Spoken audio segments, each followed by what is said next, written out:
How do you define what mental health is, Alex?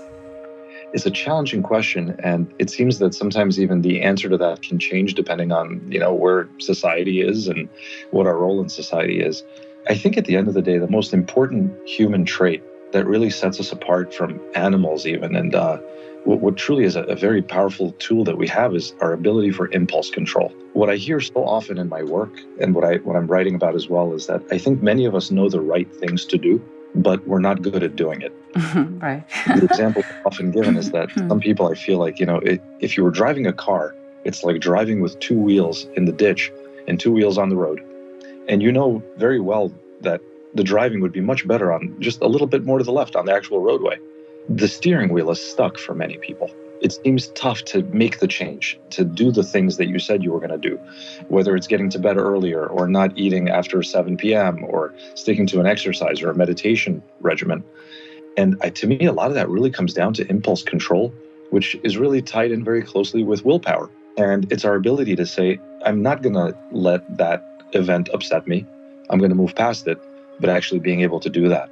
And I think that this ability, quote unquote, for driving or to steer and see the potholes and avoid them, I think is a human superpower. And it's something that I think we can all harness and exercise and get better at. But in the end, I think the goal isn't so much happiness, because we all know, I think a lot of biological systems really exist on balance. And I think for every happy moment, there's also going to be a moment of feeling down. And the human brain and the nervous system really functions on differences. So I think to say, hey, we wish people to be happy is only looking at half of the equation. I think it's okay to have feelings. It would just be nice if we had some better ability, perhaps the wisdom, to choose where we focus. Are we any happier now than we were 100 years ago? And truthfully, I think happiness is more internal than that. And I think all these external things, whether they're good or bad, in the end, I think wherever you go, there you are to a certain degree. And that's going to be nuanced by our biology and our psychology, our life experiences, and all of those coming together really to kind of create that wisdom. I think the goal is to be wise and to know which battles to pick and to be able to stick to your plan. I love that. I love your wisdom, Alex. Yeah, thank you for sharing that. Different than like brute force or intelligence, even. It's something finer than that, I think, Yes, you make me think about spirituality, or the ideas, concepts of spirituality. Mm-hmm. What are your spiritual ideas, visions? Do you have any spiritual belief systems? I often tell my patients that if you think you are the top of the food pyramid or the top of any pyramid, the only way left is down. Yeah, right. So I think it's good something over us that gives us something to aspire to and something to believe in. I'm definitely not saying it has to be Buddha, Jesus, or any spiritual leader in any way. I think for many people, it could be nature. It could be love. It could be any one of many virtuous things that just gives us a sense of something greater. It could be as simple as like the goosebumps that you get from a thunderstorm or a beautiful musical piece, but it's that feeling of, wow, the sublime, that there's something there that transcends our existence. And I think, we all need to believe in something. Yeah. And we all need to dream a little bit and believe in something that might not be real to a certain extent, because that's what a dream is. And in many ways, I think if you look at human life, isn't it really a dream in the end, if you think about it, Right. I have patients with severe depression. And thankfully, the people I've seen with this are few, but there's people with nihilism. And people with nihilism will say, what's the point of brushing my teeth, getting up, going out of the house, falling in love if we're all going to die anyway? And I'll be honest, it's sad a little bit, but there is truth to that. It's right. Like, we are all going to die. But the question is, can you live the dream in the meantime? Because the dream involves forgetting that a little bit, or distancing yourself from a little bit of that reality. So you're not just a pile of carbon atoms waiting to decompose. I often joke that, we all start our lives, I think, as Buddhists. We're eager to get, milk and food and fighting over toys, mine, not yours. But I think at the end of life, our goal is to become Buddhists. And I don't mean literally Buddhist, but I mean that mindset of, you're not a pile of carbon that's going to decompose, but you're going back to the sea of the cosmos. You are not an individual against the world, but you are a part of this beautiful thing.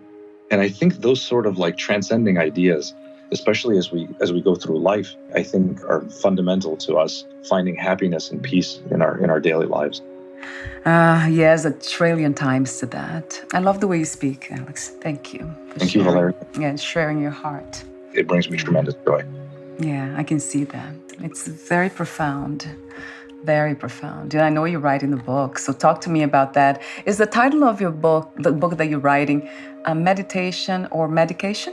That's the title. So the book really describes a lot of the work that I do. So I believe in a biopsychosocial spiritual model. In psychiatry, we've often had a biopsychosocial model, which is a great way to look at things, right? There's a biological piece, a psychological piece, and then a social piece. I actually think we should add to that a spiritual piece, because that might be all-encompassing, and it might also be at the root of our own psyche and ourselves. The spiritual piece is interesting because it's both on the outside and on the inside. In this book, we talk about this balance between Darwin and Buddha, and these drives as we go through life. I think fundamental to a lot of the human experience is this, how much should I care, right? We bring up the example, the classic story of Aesop and the ant and the grasshopper, right? So that the ant prepared for the winter time and didn't starve, and the grasshopper enjoyed and played all summer and starved when the cold months came. So that always begs this question of how much to be versus how much to strive. And that kind of comes back to that Darwin-Buddha question, which is, to me, Darwinism is striving, it's competing, it's wanting to be better. Buddhism is accepting and finding happiness in what is. The book goes into that quite a bit. I also think that there's a lot of people that sometimes try different modalities without success for too long. I've seen too many people using, relaxation apps at 3 o'clock in the morning without success for 4 or 5 years in a row. Or people that are in therapy for 10 years also with mixed progress. I've had patients that did everything from ayahuasca ceremonies to cold showers to Wim Hof breathing and other such techniques. I believe completely that those things can help, but I also think we need to pay attention to the people for whom they don't. And part of the book also, as a psychiatrist, I really want to stay balanced. To me, the title, meditation, implies every psychological intervention there is, and medication speaks to more of the biology. And the point I'd like to bring up is that at some point, some people just need to wear glasses, and being told to squint harder or avoid dark rooms and all that is workable. But I see a lot of human suffering when people are told to try harder, or they're too scared to get a diagnosis of anxiety, all too common, or a diagnosis of depression. And the avoidance of that leads to so much human suffering, especially because I kind of see the people that have tried it all and it hadn't worked. In the end, speaking to that experience of life also, being in the wrong headspace results in so many missed magical moments. I cannot tell you how many people I've worked with where, family gathering, dinner, everything is great. The parents, the kids, the friends are there, and they're preoccupied with nonsense, stressing over the stupidest thing. And, we all talk about mindfulness and non-presence, but a lot of that, there is some wiring that can predispose us to be that way. And some of the most powerful lessons I've learned for biology and psychology, I think anybody that's had children will realize that kids are born different, Valeria. They were too young. Sometimes you see the difference when they're already a year old. Yeah. They're too young to even say they learned that or they got that from their dad or their mom. Right. But the same way, our vision can be different, our blood pressure can be different, our mood state, our stickiness, and our biology can be different. And some people, I think, to use the metaphor, really benefit from putting on a pair of glasses. And others, I just worry, suffer for a long period of time trying to squint through life. My latest thought is that really you can have the willpower to make that shift. Because I've thought about even this Darwin-Buddha balance, right? We all know that there's times in our lives when you need to kick butt and get things done, And there's other times when it's okay, you're good, enjoy what you got. So you realize that it's not a matter of being a Darwinist or a Buddhist always, but rather being able to shift gears or drive the car left and right when needed. There's a time to fight and there's a time to enjoy and relax. And that ability is the goal. Like most things in nature, there's a balance.